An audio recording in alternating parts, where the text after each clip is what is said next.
حضرت حذیفہ بن یمان ایک صحابی تھے، میرے نبی کریم علیہ السلام ان سے راز کی باتیں کرتے تھے۔ ہر بندے کا ہاضمہ ٹھیک نہیں ہوتا، سب سے راز کی بات نہیں کرنی چاہیے۔ حضرت حذیفہ بن یمان کہتے ہیں حضور راز کی باتیں بتاتے۔ مدینہ منورہ میں جو منافقین تھے ان کی لسٹ بھی نبی پاک نے حضرت حذیفہ بن یمان کو دی تھی۔ جب کوئی مشکوک آدمی مر جاتا نا تو صحابہ کہتے ہیں ہم دیکھتے اگر حضرت حذیفہ نے جنازہ پڑھا ہے تو ہم بھی جنازہ پڑھ لیتے۔ نبی پاک نے بھی کچھ جنازے نہیں پڑھے، ترمذی میں ہے، فرمایا عثمان سے جو بغض رکھے اس کا جنازہ نہیں پڑھیں گے۔ حضرت حذیفہ بن یمان اگر جنازہ پڑھتے تو لوگ پڑھتے، وہ نہ پڑھتے تو لوگ جنازہ نہ پڑھتے۔ حضرت حذیفہ بن یمان کہتے ہیں جناب عمر فاروق کی خلافت کے آخری ایام تھے، کچھ دنوں کے بعد وہ شہید ہو گئے۔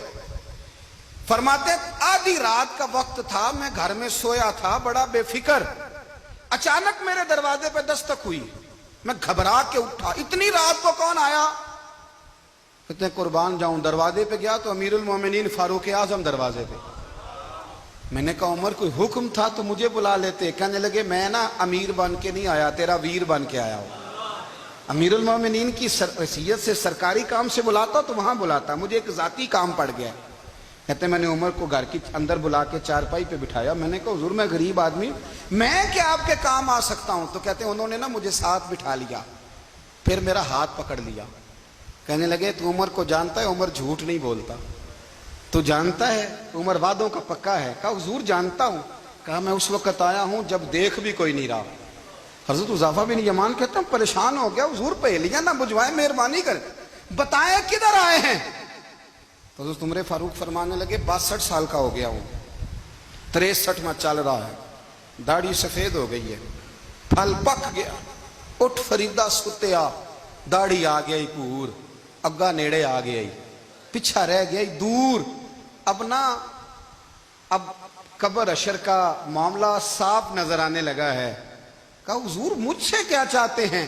حضرت عمر رو پڑے، کہنے لگے آج میں عشاء کے بعد نکلا ہوں تو نبی پاک کے صحابہ مجھے نیک کہہ رہے تھے، پھر میں نے بچوں کی ماں سے اور بچوں سے بھی پوچھا ہے، وہ بھی مجھ سے راضی ہیں، پر حذیفہ تیرے ساتھ نبی پاک راز کی باتیں کرتے تھے، سچ بتا کہیں عمر کا نام منافقوں میں شامل تو نہیں؟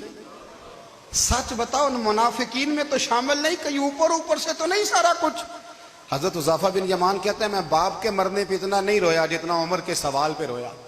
میں قدموں میں بیٹھ گیا، میں نے کہا نہیں عمر یہ تو میں نے نہیں سنا، لیکن یہ میں نے نبی پاک سے ضرور سنا ہے کہ میرے بعد اگر کوئی نبی ہوتا تو عمر ابن خطاب ہوتا۔ یہ میں نے اپنے کانوں سے سنا ہے کہ عمر جس گلی سے گزرے شیطان رستہ بدل جاتا ہے۔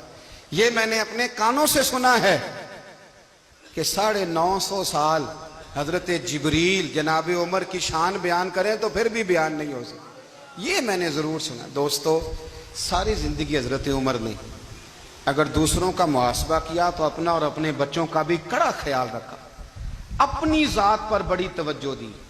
جو لوگ اپنا بھول جاتے ہیں نا، ہمیں اپنی صحت کا بڑا خیال ہے لیکن اپنی روحانی زندگی کا کوئی خیال نہیں ہے، قلبی زندگی کا کوئی تصور نہیں ہے۔ آپ یقین کریں موٹا آدمی کمزور ہونے کے لیے جدوجہد کر رہا ہے، کمزور طاقتور ہونے کے لیے، لیکن جس کو کتنے دن بیت گئے اللہ رسول کی یاد میں رویا ہی نہیں، کتنے دن بیت گئے نہ سننے کو دل ہی نہیں چاہا، جسے مہینوں بیت گئے اور قرآن پاک کی طرف نظر ہی نہیں گئی، وہ فکر مند ہی نہیں۔ زندگی زندہ دلی کا نام ہے، مردہ دل کیا خاک جیا کرتے ہیں؟